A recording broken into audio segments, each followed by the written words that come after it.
it's Becky.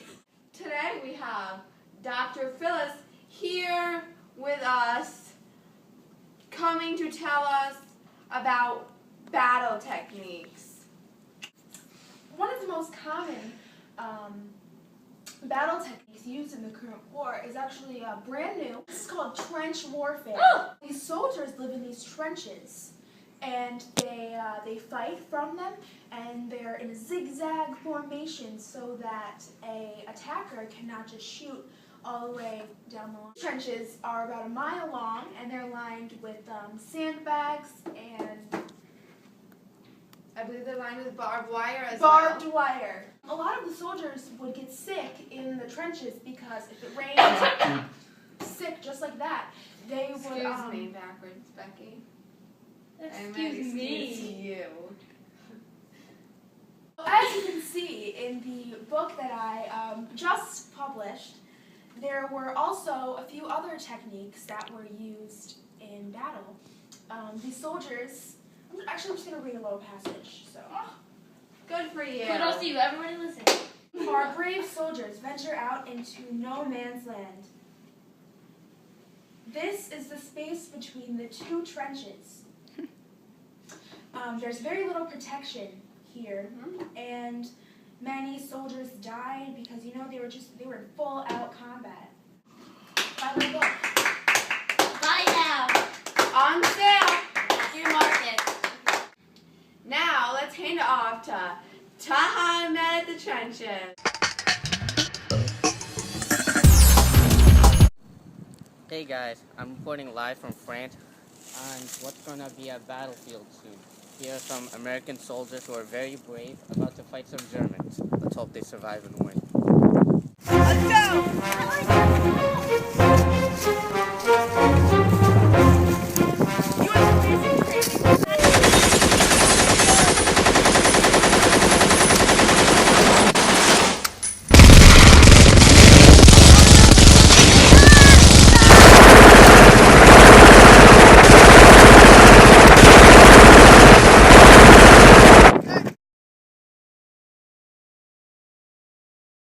Please welcome our first guest, Dr. Darla.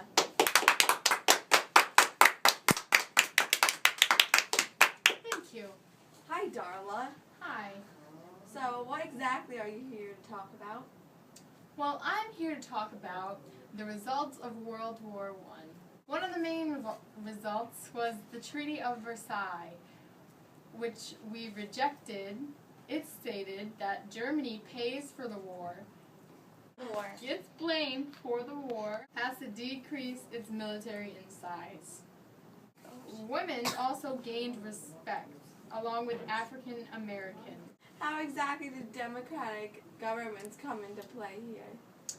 They were established in different countries of Europe. How about President Wilson's 14 points? Tell us about that. Well, the most important point was the 14th point, which was the League of Nations, which was a bunch of countries coming together to discuss democracy and how to avoid another war. So let's talk about your new book, Life on the Home Front. On sale now. Yes, it was co-written by my daughter, Carla. Let's who's get her in here here. today. Come on, Carla. Howdy do. Howdy. Describe a little bit about your book, Life on the Home Front, would you? Well, it was life on America during the war. Oh, interesting. What were some efforts you contributed to the war? And meatless Mondays, and I couldn't eat meat all Monday. Oh my. Us country folks love our fried chicken. But it went to the because all the meat that we eat went to the Did you remember to water the Victory Garden? Oh, Nards? No, I did not. What exactly are Victory Gardens? It's when we grow our own fruits and vegetables. Tough work, man. Oh. We eat our own fruits and vegetables, and the ones in the supermarket go to the soldiers. Do you mind reading us a little bit from your book, Life on the Home Front? Sure. When we come back. Hi, I'm representing Colgate to see if we are truly the #1 toothpaste in America. I took it to a local middle school. Let's go see. Colgate or Crest? Colgate. Yeah. Colgate. I would have to say Colgate because it makes my teeth white. Colgate. Colgate, because it's minty. Colgate. Colgate, because after I eat Harvest cheddar chips, I really need it badly to get the chunks out of my teeth. So good. So there you have it. Colgate is #1. And we're back. Life was hard because not only was my husband drafted into the war, my son was also. So not only did we participate in Meatless Mondays, we participated in Wheatless Wednesdays. It was very hard taking over my husband Daryl's job. from the general. Oh. Darl? What, Mama? Daddy is packed. Oh, Lord! Oh, And that takes us to a commercial break, guys. Our first guest is Sandy. Hello, Sandy. What brings you to the show today? I wanted to raise some money for my family. This is Margie, by the way. Oh, like margarine? Exactly. Did I mention I turned my own butter? That's great. Good luck to you, Sandy. I appreciate it. Our next guest is... Chanel. My dad gives me money. This from my daddy. This from my daddy. This from my uncle. They can call me my daddy. Thank you, Chanel. Good luck to you during the show. I know. Our third contestant is... Barbara Ann. Welcome, Barbara Ann. Yeah. I milk cows and chickens. Barbara Ann. Good luck in the show! All right, Sandy, you're up first. Time to spin the Can You Name It wheel. Go for it. Hold on tight, Margie. Nationalism! All right, Sandy. All you have to do to move on to the next round is define the word nationalism. Showing pride in your country. That's correct! Great job, Sandy. You're moving on to the next round. I'd like to thank my mama and my papa for teaching me how to turn butter, and my dentist, and my doctor. All right, well, we're going to and my move on chicken, to the and next round. And Margie would like to thank you for all these opportunities. All right, Chanel, are you ready to spin the Can You Name It wheel? Yes. Go for it. Your word is militarism. All you need to do to move on to the next round is define the word militarism. Militarism. To build up an army. That's correct. I Great know. job, Chanel. Moving on to the next round. You can go back to your I know. podium. Bill, You betcha! go right ahead.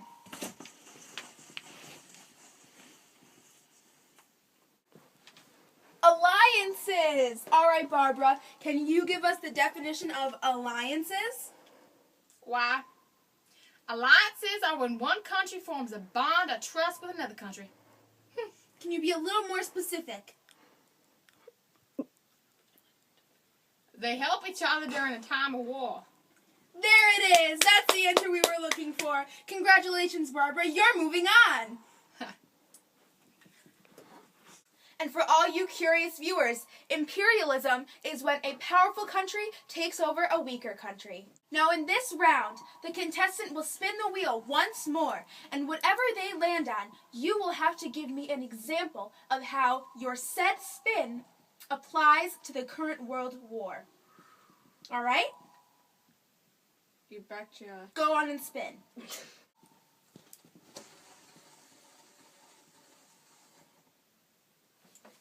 Your word is militarism. Militarism was when we built up our army, so we wanted to use them. Correct! Congratulations, Sandy. You're moving on to the next round. All right, Chanel, time for you to spin the wheel. Do you know how to play? Yes. Go on ahead.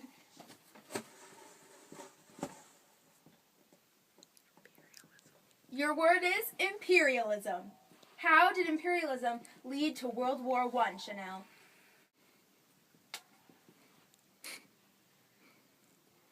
I think that imperialism is when the imperialists went to go buy isms.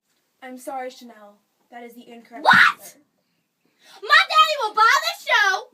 He will sue your mother, your brother, your mother's brother, your father's uncle, and his cousin, and his dentist. Chanel is officially the first person voted off of Can You Name It? What a shame. The European countries were fighting over who would imperialize Africa. All right, Barbara Ann, are you ready to spin the wheel? You bet your chicken eggs I am. Go right ahead.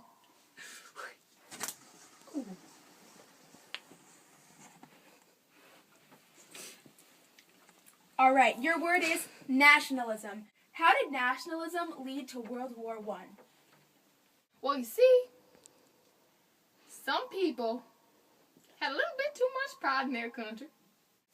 A Serbian nationalist assassinated the Archduke of Austria-Hungary. That was the spark of World War I, if you were wondering. Congratulations, Barbara. You're moving on to the next round. In case any of you viewers were wondering, alliances led to World War I because originally the war was only between two countries, but due to alliances, all the other countries, including Italy and the United States, were drawn into the war. All right, welcome to the final round of Can You Name It? Our final two contestants are Barbara Ann and Sandy and her sweet little Marjorie. contestants will be asked one single question. And the one who buzzes in correctly on the Can You Name It buzzer will be crowned the champion of Can You Name It. All right, let's get started. Which of the following was not a cause of America's entrance in the war? The Zimmerman Note, the destruction of the USS Maine, the sinking of the Lusitania. That was me. Yes, That Barbara. was me! Barbara buzzed in first. Aye. Barbara has touched the button first. Barbara, what is the correct answer? A, B, or C? B. That is correct. We have a new champion of Can You Name It? Oh, Congratulations, Barbara. I'm going to get myself some new chickens. Thank you very much. Thanks for watching Can You Name It? Tune in next week. And now a performance from the musical stylings of Blue Diamond and White Gold.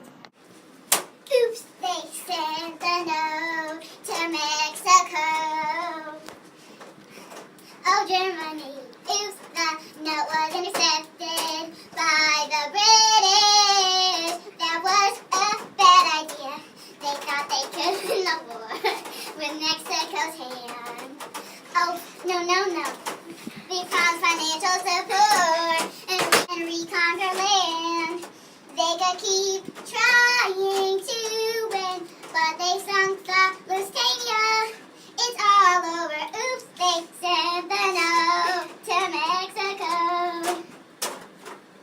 Oh, Germany. Oops, the note was intercepted by the British. That was a bad idea.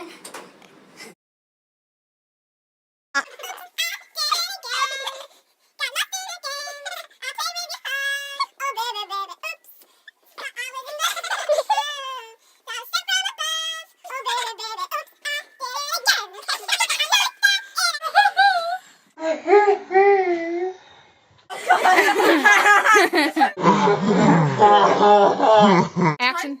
Oh, action. Oops. Can I go? Action. Can I go?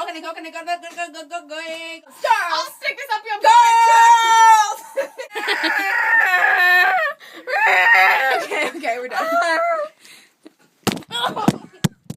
Action. Oops.